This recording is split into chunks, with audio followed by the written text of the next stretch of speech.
Hi, welcome to Kitchen Art with Nick Augustino of the East Side Restaurant in New Britain. I'm your host, Joe Marino, and our guest is Mike Schroeder of the New Britain Herald, publisher of the New Britain Herald and the editor, also of the Bristol Press. Yes. Bristol Press too, huh? Go ahead.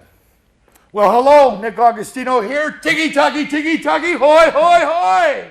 Well, hello, Mike. How are you, sir? How are you, Nick? Good to see you. What's the big question today, Mike? What are we eating today, Nick? Well, I'll tell you right now, Mike. I think we should try something that I just brought to the restaurant. It's called rouladen. Rouladen. It's like, what is an Italian thing like a rouladen? What did you call it? Remember, think about that. You wrote it and you wrap it in meat. Come on, you know what I'm saying. Brujol. Brujol! There you go. We're going to make a German brujol. Oh, And that's what Sounds delicious. really good. So what I'm going to do is I'm going to start with the setup here and show you how to make it, Mike. And because I actually see you at my restaurant every week, and we have this rouladen. So I said, I got to invite Mike and show him how to make it. I can't afford you anymore, Mike. This is the most fabulous dish I've ever had. Yes, it is. And why? Because we use prime rib. Our rouladen is not just from the top round of beef, but we use prime rib. Prime rib, why am I using prime rib? I'll tell you why, Mike. I kept running out of prime rib at the restaurant. Come on a Saturday night, 7 o'clock, 50 people want a prime rib, I have no more, they get upset. So now I throw an extra prime rib because I got something to do with it when it's over. You know, you don't something to do with it when it's over. You know, you don't even think that people order prime rib at a German restaurant. Well, tell you the truth, it's a big seller of mine. Yeah. I've been making prime rib for the Indian Hill Country Club. I did it for weddings. Prime rib is just like part of my menu. I don't care if I order at a French restaurant or whatever. Prime rib is got to be on the menu. I'm a slow cooker of prime rib. I love rosemary. I love prime rib. Put rosemary on my Outstanding. prime rib. You why? Stops it from shrinking. Really? Rosemary Really? stops everybody from shrinking. Never mind. I'll have to have a bunch. Ba-dum-dum. All right, we're going to start off here with our thin slice of prime rib. We're looking at it somewhere around 1/4 of an inch thick. And we like to slice it on the hard side so it stays like this. Fat doesn't scare Now, us. do you roll that or pound it to get it thinner? No, Or, no, just this like is that? a pure slice. Okay. And then what we try to do now is we're going to put some seasoning in here. And we always start with the pepper. And I love to play with the pepper. Pepper's my favorite. And most of the time when I cook, I pepper 4 times. Really? I really do. What difference does it When make? I mean, because what it ends up, pepper cooks into the meal. Yeah. And as it cooks into the meal, it can get stronger and weaker. A good, strong pepper taste is an amazing taste. It actually can take the place of salt sometimes. Oh, sure. Okay? So I like, if I'm making a soup or something, I'll pepper once, then especially beef stew. Wow. I love to pepper a lot because I like a lot of pepper in my beef stew, but I don't want to overtake it. So you start with pepper at the beginning, and you go pepper to the end. So that's going to be our salt and pepper part. Now, do you add any other spices or just the salt and pepper? I'll tell you what. Let's try some Okay. mustard. Oh, that's interesting. Okay? Now we're going to paint. Something different. And we paint our beef. Now you got to understand, at the restaurant, we got cellophane down a table that's twice as long here, and we got all these out. We're painting the whole damn table with mustard. Here, we're going to paint 2 at a time. Is that a And what- special mustard? This is, yeah, this is a Zen mustard. It's actually a sweet mustard that we use. It We looks use different. it for our kielbasa meals. We use it for our knockwurst, our bratwurst mustard, and it's excellent with our pretzels. What does Zen mean? Zen is sweet. Oh, okay. It's a sweet mustard. It smells wonderful. Yeah, I and really I'll like tell you, it, yeah. like I says, I take a pretzel and just dip the stuff in there and I go crazy with it. So right now we took our thin meat, put our salt and pepper on it, and we put our mustard on it. So basically we're looking for the next item. Now, this is a good secret. Now, looking at this, we're sauteing these onions, and we use a lard as far as to saute it with. Yep. Okay, to break it down. We're not using butter. Butter burns too light, too quick. You need something that can get some heat resistant to caramelize your onion. That's interesting. And what is that in there? Those Well, that's seeds? caraway seed.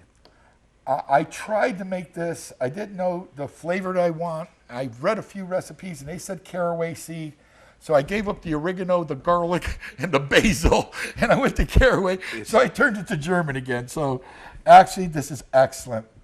And we're going to lay these onions down. We're going to lay these onions down.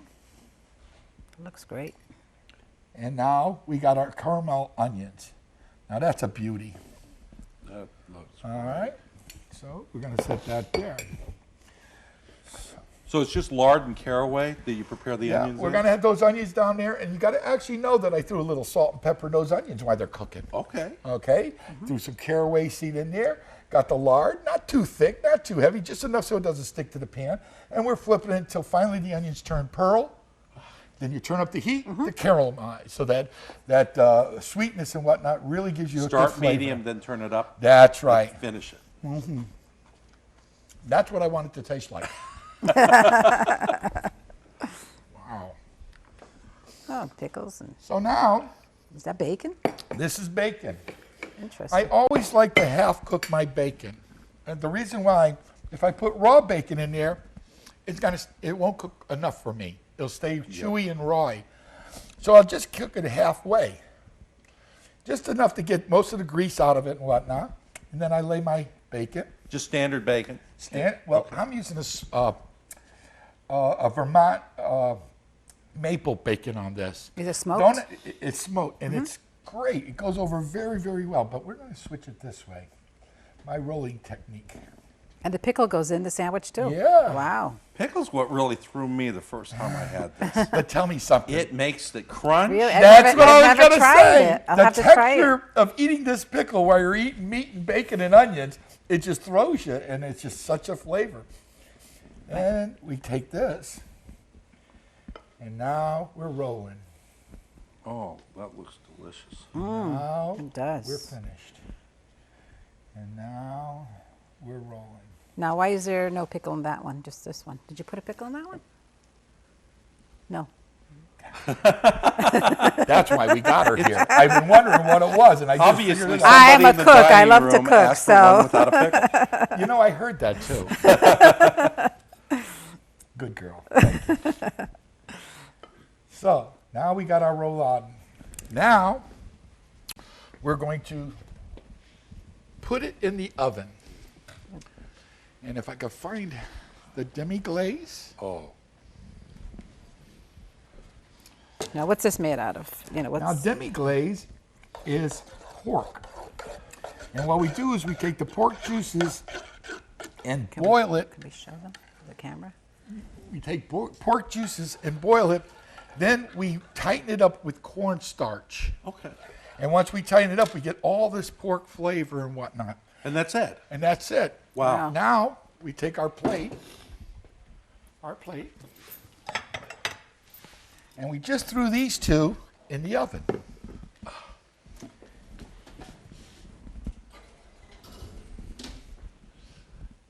Yeah. Off. Perfect.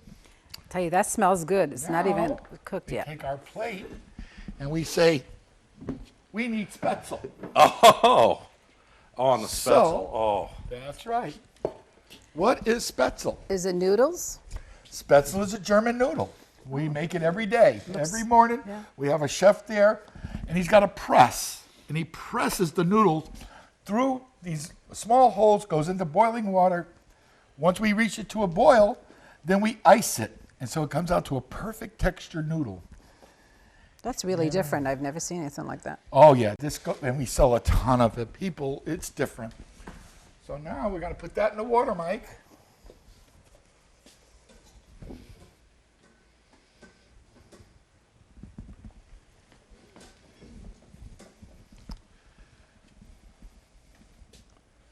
oh, doesn't that look great? Oh, wow. Okay. Now we just pull these out of the oven. Don't they look beautiful? They look beautiful. We slice it in 3 pieces. We take our pasta, let it drain a little bit, pull it up. Smells great. It's nice and hot. Now, how long do you cook the noodles for? I mean, they're pre-cooked They're already. You're just pre-cooked. warming We're them just now. bringing them Okay. up. And Okay. usually we like to put them in a little butter too. But we put these in our steam tables by big hotel pans and pull it out as we need it. Then we lay these out. 1, 2, 3. Then we're going to lay these out. 1, 2, 3. Oh my goodness. Then take our demi-glaze. Wow, that looks really, really wonderful. Now, do you know how many calories that is? Yeah, a lot. If you have to know, you shouldn't ask. Exactly. Rouladen, made in Germany, many, many years. They used the top round of the meat. They sliced it down. They pounded it out to thin because it was a tough piece of meat. They wrote all their favorite items in there. So it could be Their anything. onions, their pickles, their mustard. Rouladen isn't necessarily this combination. Rouladen is necessarily this Oh, okay, combination. okay. This is the recipe that is written in many of the books I've seen as far as, and actually the one who told me how to do this was Bill Bloth. Really? The Yeah. former owner The of former these, owner says if you can get this down and you can make it right, you'll sell a lot. And I always remember that. And all of a sudden I says, I want to come up with a good German item that's a beef item that can use my prime rib. And we tried a few things, the goulash. Too expensive to use prime rib and goulash. Sure. You know, you got too many other items that you Yep, can yep, use. yep. So what I ended up deciding to do was, I told my chef, I says, let's see the leftover prime rib. What are we going to do with this? I'm sick of running This out of is prime so rib. different. And It's, so that's what we ended you up can't doing. go to just any restaurant and get something like this. No. Rouladen, I have never seen it on a menu. Yeah. And how long have you been serving? Right now, I got about 6 months on my menu. I've made it every Oktoberfest, every month of October for the last 10 years. Mm-hmm. This was our Oktoberfest item for the menu at the restaurant. Yeah. So every year, we'd prepare ourselves, but we used the top round at that time, and we'd lay it out, and we'd make it up and use it. Then all of a sudden, like I said, I wanted to use the prime rib up. I don't like day-old prime rib. I don't care what anybody says. You lose something the next day. If you take it fresh out of the oven, it's a good piece of meat. That's right. You can't lose. You try to re-thermalize it the next day, you can get an angry customer easy. Yeah. You know, and so I like to use it up, cook fresh every day, but you can't just throw it away and put it in stuff. You definitely have to figure out a way like rouladen to do it. Is that you? That's me. I thought it was your stomach. I have to You looked at the apologize. food, I thought you got jelly. It was an idiotic thing here. Wait a minute. I thought you got hungry real bad. That was the timer for us to eat. Yeah. Are we ready to Is eat? that what it is? I don't know. I'll tell you what. Is there any other discussions we want to make on this? Because I got a few ideas that I like to say. First of all, not only do we have the rouladen and the spätzle active, but we also give it on the dinner item where we're going to give you a dessert and we're going to give you appetizers, soups, and whatnot. And you have some terrific Desserts. desserts. I've had the desserts. Yeah, they're Over the top. That little woman, that little Polish lady cooking that pies back there, she's the apple strudel she makes. Oh, that's true. that's my But the favorite. best thing about this plate is you can only eat one after you eat the full course dinner, and you pick this thing up and you put it in one of them styrofoam containers, you take it home. And right as the news coming on at 11 o'clock, you throw that sucker, well, you ate it cold, but you throw it in the microwave, a little bit of that, it's the best take-home And you item. can eat it. Definitely, You can definitely. almost eat this like a cold roast beef sandwich. Yeah. Without the bread. It's perfect. Grinder for without the bread. If you're on the diet, you know, the low carb diet, perfect. Well, we got all the things that make it right. We do make it right at the East Side. I like you to try it, and I like you to try cooking it at home. You got a few of the things. I really think you do well with that. Cooking this is a simple, easy items. It'll be good at home. You want to know what I think? I think it's time to try a little of this. Let's do it. I was waiting let's for you try to it. ask. Is the chef in the house to bring it over to our table? We're ready to eat now. Thank you. Excellent. Tiki-taki, tiki-taki, hi, Hi, hi, hi.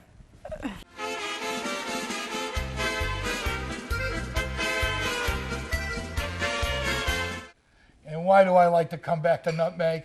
Because they give me another setting. I can go over there and cook, and now we can sit here and eat and talk about it. That's why I like Nutmeg. What a nice setting, and I'd like to thank my director here, Kyle, for setting this up and telling me how we can arrange a new platform for these new 6 sessions. Now, what I'd like to say is that we're going to have Diane, which is Chef Diane. She's our backer for this. She's going to bring over the rouladen that we made. And the main question that I was asked here from our guest, it was, how long did we leave it in the oven? After you rolled it, how long do you got to cook it? Yeah. And it's around 45 minutes. And we like cooking it in that demi-glace as well. because that'll bring that flavor right through it as well, and it'll keep it a little more moisture for you. Okay. And what temperature? I'm thinking of somewhere around 375. 375, okay. And go right with 375, cook it through. And you got to understand, everything's cooked there, the bacon and everything else. So actually what we're trying to do is trying to bring it up to a edible temperature for us and go for it from there. But tell you the truth, bon appetit. Diane, chef, please, let's see what we made here today and see if I can please some people here at the Nutmeg as well. I can't wait to Eastside. try it. This looks doesn't that so look good. Oh my That's God. gorgeous. That's gorgeous.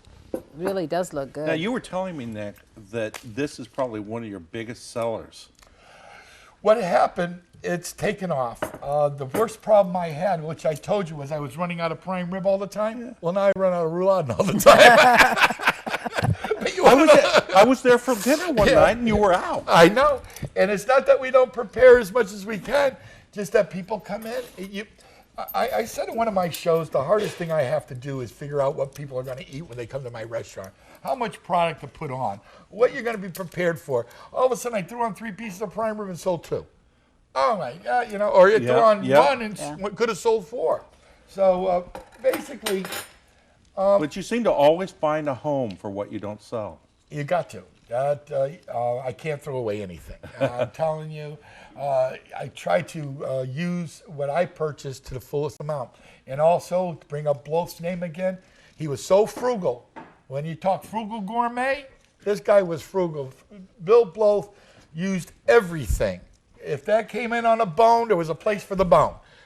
Everything that he did, he used it all. And that kind of wore off on us. That the Germans really make sure, and most old world cooking makes sure definitely. that you're using all the. You're going to boil the bones for the soup. You're going to use the bad pieces of meat for a stew. You're going to use the prime piece of meat to eat with the potato. The original environmentalist. That's you exactly use right. what you take. That's exactly right. So I can talk a lot. Now you got to talk a little bit because they're going to try some of this. You always have such a big selection of food. So people going there, it's, they always, if you don't like this, you can. If you don't like the schnitzel, you can eat the There's rouladen. always something there. Yeah, prime rib and. I've taken vegetarians into the restaurant. Yeah. Yep. Plenty of stuff on the menu. Right. We actually look at that beautiful food. We actually we do our lamb shanks different than anybody. I've never went to a place and had a lamb shank. You always get the lamb chop, whatever. Bill did lamb shanks with mint jelly. Never had that. When I eat short ribs, another item, and I really like. We're gonna have a short rib day. We're gonna have one of. I had a short rib last night, and I thought about you for about 2.5 seconds. It was so damn good. It was so good. This is delicious. Yeah, it's good. My wife will not eat lamb without mint jelly. Gotta have mint It's jelly. like Gotta have mint jelly. the meal's not complete. There you go. Gotta have mint jelly. I'm loving that. Well, This is really, really good. I've never tasted anything like this. Well, I'll tell you, it's something to try. I have my schnitzel people. I mean, they come in there, they're here every week, and it's all about Jaeger or paprika schnitzel. That's all they want. They don't want to try nothing else. If I could get them to try a few of these things, it'd be excellent. people will not think of this initially. Right. Pickles wrapped in meat, and with some mustard, but they will be incredibly surprised. Yes, Very, they it's would. really, The really crunch good. of the pickle really makes a difference, and it's that whole sweet I haven't hit hot that part thing yet. going on. Well, if you look at German food, they love to take sour and sweet and balance it off. They love to take, when you're making coleslaw, let's throw vinegar and sugar until we reach the right mix of mixing sour and sweet. So when you find the perfect balance of sour and sweet, you got the perfect product. So whenever you're making, when I'm making a worse salad where I'm using vinegar and sugars and whatnot, I try to look for the balance of the sugar, sweet, and sour to make it taste good. You use some of that in your coleslaw. That's that exactly whole what concept. it is. The whole concept. Vinegar, oil, sugar. And if you haven't had the coleslaw at the east side, you haven't had coleslaw. I know, I've had it. Yeah. Matter of fact, we did a show here before, and Well, they don't brought really some. know. It's It a was non-mayonnaise. really good. Everybody thinks coleslaw comes with the buttermilk and the mayonnaise and all that.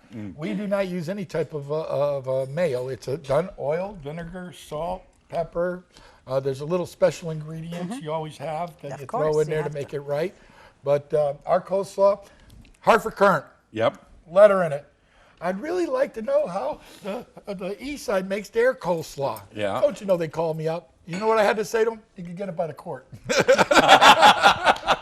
Yeah, I'm going to tell you how to make my coleslaw. But you want to know something? I'm very open lately now that I'm getting up in the years to give out a lot of my good ideas and recipes that I've learned, especially this one here.